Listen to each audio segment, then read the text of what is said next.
What's going on, guys? If you're watching the charts right now, you know the market's just sold off big time as we get into this week. Look at that red. Following the news that came out with Iran, because I want to show you exactly how to find some high probability bounces and see the setup without catching a falling knife here. We don't want to blow any accounts. We don't want to have high risk. I wouldn't encourage anybody to do anything 2x at this point. But this is where, if you're looking at the screen, it's red and you got a pit in your stomach, you're like, man, I don't want to panic sell, or do I double down right now? I can tell you early in my investing, there was times where I would lose 40% on my account because I try and guess the bottom. And I'd hit rock bottom because I would be on my emotions. And so the key here is to have a system, once again, and realize that the war volatility, there's going to be some specific patterns that are applied here. And that once things have exhausted themselves and retail has sold off, the institutions are going to be stepping in and they're going to be buying big time. And we're going to know when the exhaustion kind of stops. But I'll say, looking at some of the stocks, it's not as bad as you might anticipate. We're looking at some companies, APLD is down. You're looking at, Oracle is down 2%, Symbotics down 2%. TSSI was down about 5% after surging 16% on Friday. But overall, Apple stock's down, but SPY is only down about 0.51%. So we might not see as big of an impact as we might think. Now, interesting take from someone that I know quite dearly, my uncle, who is he works in the Suez Canals. He was a colonel in the military, and he has a very good pulse on what's going on in Iran.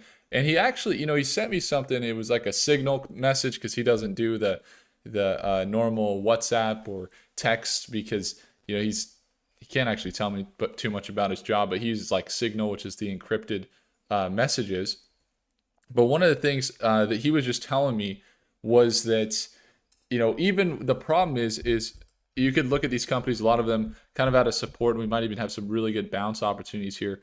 But ultimately, it's like the Maduro effect, where it's kind of just like what happened in Venezuela. In Venezuela, U.S. framed that removal as a law enforcement arrest to install a more pliable structure in the country, and it doesn't lead to like a flourishing democracy right away. It's definitely going to be basically saying, figure it out. And so one thing that my uncle sent me a message about, he said, it's kind of like you just say, here you go, people, figure it out, as you could figure out what's going on, and that never leads to a really good recovery in a country or anything like that. So once again, from a impact on the market perspective, this isn't something that's like in a vacuum like Venezuela that was very controlled. This is something that is going to probably see some retaliation. We're already seeing drone and missile strikes hitting U.S. assets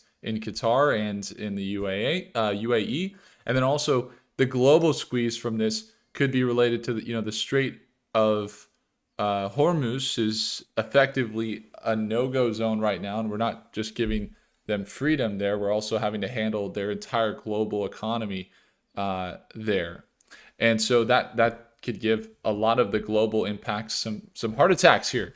So giving the markets some breathing room, though, ahead of Monday, you do have some companies starting to pick up a little bit. CTM's up 5%. Some of the defense sector may do good.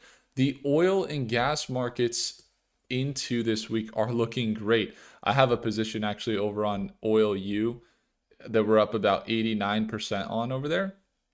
So whenever oil goes up, Oil U, OILU, will go up as well. And we could see, last time when they surged, it was right here around the elections. Okay, after the elections, they had a nice 40% gain. But look at this, after Venezuela and then now Iran, you see oil going up 80% with potential breakouts here into 60 to 70%. So Oil U, that's a 3x. But I would just encourage you all, as you get in, you might look at data centers, still really good for the AI markets, but now you might have some allocation out or a little bit more of a focus on the companies that are having good financials, which we talked about earlier today. But one of the things we were talking about in StockMate in our live sessions this past week was you could see that some of these companies are going to get some sell-offs. Some of these markets are going to see sell-offs, and that's where the opportunities are going to come. So when you look at a company like Nvidia, they're having pretty good earnings, or AMD having pretty good earnings, but still seeing some sell-offs recently. They've all kind of pulled back in their overall uptrends, and we have seen some downward pressure. So we'll see. We might have the reverse effect. You might even have the markets do pretty good, and that this impact won't have a negative impact on the markets. But we have to see how Monday plays out, because right now things are looking very red. For the most part, some of the companies that are red are looking very red. APLD is down. Oil and gas will do good, most likely. And then government sector defense stocks will probably do pretty well as we see some recoveries there. Palantir is up. Black Sky is up. Black Sky is probably going to be doing well around this time.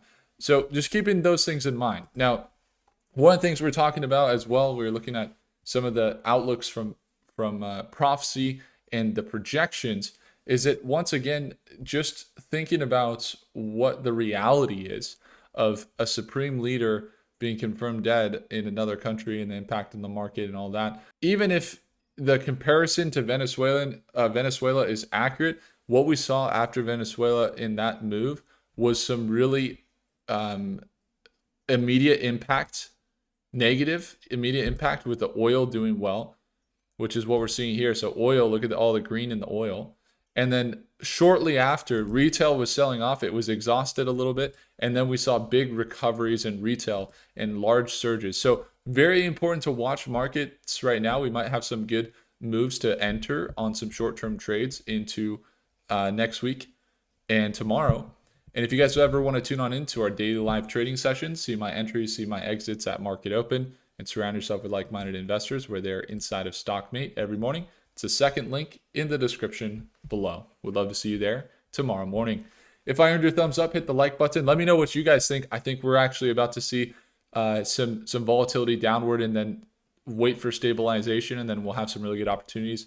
But let me know what you guys are seeing in the markets, and we will connect tomorrow. Take care.